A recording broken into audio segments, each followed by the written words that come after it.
An early day and a busy one for some lawmakers. House Bill 481, the heartbeat bill, which would make it illegal to have an abortion after a fetal heartbeat is detected, passed out of the Senate and goes back to the House of Representatives for final approval. Now, the votes fell along party lines, which was expected. The final vote in the Senate today was 34-18. Governor Kemp has said he would be in support of this type of legislation.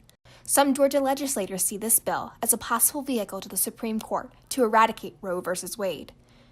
If taken to the Supreme Court, Georgia would be a leader in setting the national conversation for women's constitutional rights regarding abortions.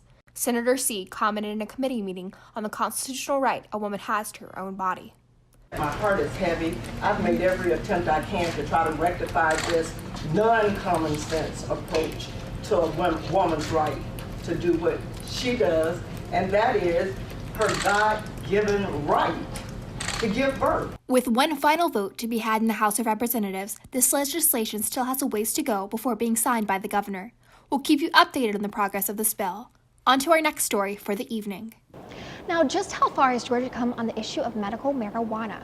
A bill to allow the growth of hemp in our state passed in the House of Representatives by a wide margin. Now, just 4 years ago, issues like this probably would not have stood a chance, but now there's a new selling point. It's good for Georgia farmers and medical patients in need. House Bill 324, sponsored by Representative Gravely, if passed, would close a loophole created by the state's 2015 medical marijuana law that allows patients to possess medical marijuana cannabis oil but provides them no legal avenue to obtain it.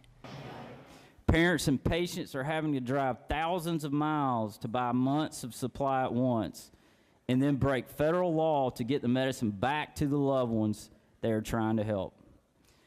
Not knowing if they will be locked up along the way, others are purchasing online, many times not knowing what's in the bottle they are about to give their children. And the worst we heard was parents buying weed on the streets, boiling it in their kitchens to make the medicine. Georgia currently has 8,400 registered patients who are trying to access the oil. This bill, now altered from the original draft, would grant 2 growing licenses to private companies, one for a smaller organization and one for a larger organization, and allows up to 28 retail locations. The bill goes back to the Senate for final approval. Now, education reform and cutting down on a budget to make it more sustainable for future high school students.